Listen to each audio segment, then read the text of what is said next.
Hello friends, new and old cooking কর্নারে আপনাদের অনেক অনেক স্বাগত। ময়দা বা আটার পরোটা তো রোজই খান, কিন্তু কখনো চালের গুঁড়ো দিয়ে এত নরম তুলতুলে পরোটা বানিয়ে খেয়েছেন কি? যদি না বানিয়ে থাকেন তবে আজকের ভিডিওটা কিন্তু একদম আপনার জন্যই। এই পরোটা এতই তুলতুলে হয় যে বাচ্চা থেকে বড় সবাই খুব পছন্দ করে। বাচ্চাদের স্কুলের টিফিন হোক বা অফিসের টিফিন, কিংবা রাতে বা দুপুরে যে কোনো সস বা তরকারির সাথে কিন্তু এটা একদম জমজমাট। তাহলে চলুন বেশি দেরি না করে ঝটপট দেখে নেওয়া যাক চালের গুঁড়ো দিয়ে তৈরি নরম তুলতুলে পরোটার এই রেসিপি। প্রথমেই একটি পাত্রে নিয়ে নিচ্ছি আজকের রেসিপির প্রধান উপকরণ চালের গুঁড়ো। এরপর দিচ্ছি আদা কুচি, রসুন কুচি, লঙ্কা কুচি, পেঁয়াজ কুচি, স্বাদমতো লবণ আর একটা ডিম। সমস্ত উপকরণ ভালো করে মিশিয়ে নেওয়ার পর এবার এতে অল্প অল্প করে জল দিয়ে একটা ব্যাটার বানিয়ে নেব। একেবারে বেশি জল দেবেন না, একটু একটু করে জল দিয়ে নাড়তে থাকতে হবে যাতে চালের গুঁড়োর কোনো দলা বা লাম্পস না থাকে। ব্যাটারটা খুব বেশি ঘনও হবে না, আবার একদম জলের মতো পাতলাও হবে না।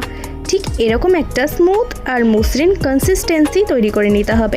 এরপর দিয়ে দিচ্ছি জিরে গুঁড়ো আর ধনে গুঁড়ো। এগুলো অ্যাড করে একটু ভালোভাবে মিশিয়ে নেব, এর ফলে কিন্তু স্বাদ ভালো আসবে।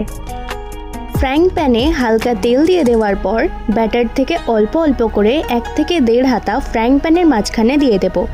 এবার হাতার পেছনের অংশ দিয়ে আলতো হাতে ঘুরিয়ে ঘুরিয়ে ব্যাটারটা একটু ছড়িয়ে গোল করে নেব, ঠিক যেভাবে আমরা ডোসা বা পাটিসাপটা বানিয়ে নিই। এবার ফ্লেমটাকে মিডিয়ামে রেখে 1 পিঠ হতে দেব। তাড়াহুড়ো করে কিন্তু হাই ফ্লেমে ভাজবেন না, তাহলে ওপরটা চট করে লাল হয়ে যাবে আর ভেতরটা কাঁচা থেকে যাবে। আর আঁচ একদম কম হলেও পরোটা শক্ত হয়ে যেতে পারে, তাই মাঝারি আঁচে ভাজাই সেরা। বন্ধুরা, রান্নার এই ছোট ছোট টিপসগুলো যদি আপনাদের কাজে আসে তবে ভিডিওটিতে একটা লাইক দিয়ে চ্যানেলটা ঝটপট সাবস্ক্রাইব করে নিন। এরপর ওপর থেকে এভাবে একটু অল্প অল্প করে তেল দিয়ে দেব, যাতে পরোটা যেন তলায় আটকে না যায়। আচ্ছা, এখানে একটা কথা বলে রাখি, আজকে কিন্তু আমি আমিষ পরোটা বানাতে চলেছি, তো তার জন্য আমি পেঁয়াজ, রসুন এবং ডিম দিয়েছিলাম। তবে আপনারা যদি এটা নিরামিষ বানাতে চান তবে এগুলো স্কিপ করতে পারেন। 1 পিঠ ভালো করে ভাজা হয়ে যাওয়ার পর এবার সাবধানে পরোটাটা উল্টে দেব। দেখুন নিচের দিকটা কতটা সুন্দর এবং পারফেক্ট লুক এসেছে। এবার ওপরের পিঠেও সামান্য একটু তেল বা ঘি দিয়ে দেব। এই সময় একটু তেল বা ঘি ব্যবহার করলে কিন্তু পরোটা নরম তুলতুলে হয়ে উঠবে। আজকের এই রেসিপি কিন্তু খুবই কম সময় তৈরি হয়ে যাচ্ছে, তাই বাড়িতে একবার অবশ্যই এটা ট্রাই করে দেখতে পারেন। কথা দিচ্ছি আপনাদের খুব ভালো লাগবে।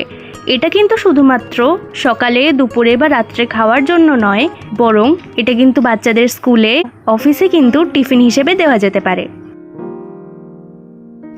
এরপর আবারও একইভাবে হাতা দিয়ে ব্যাটারটা প্রথমে এভাবে ফ্রাইং প্যানের ওপর রেখে তারপর সেটাকে এভাবে গোল গোল করে ঘুরিয়ে নিতে হবে, যাতে এর একটা রাউন্ড শেপ চলে আসে।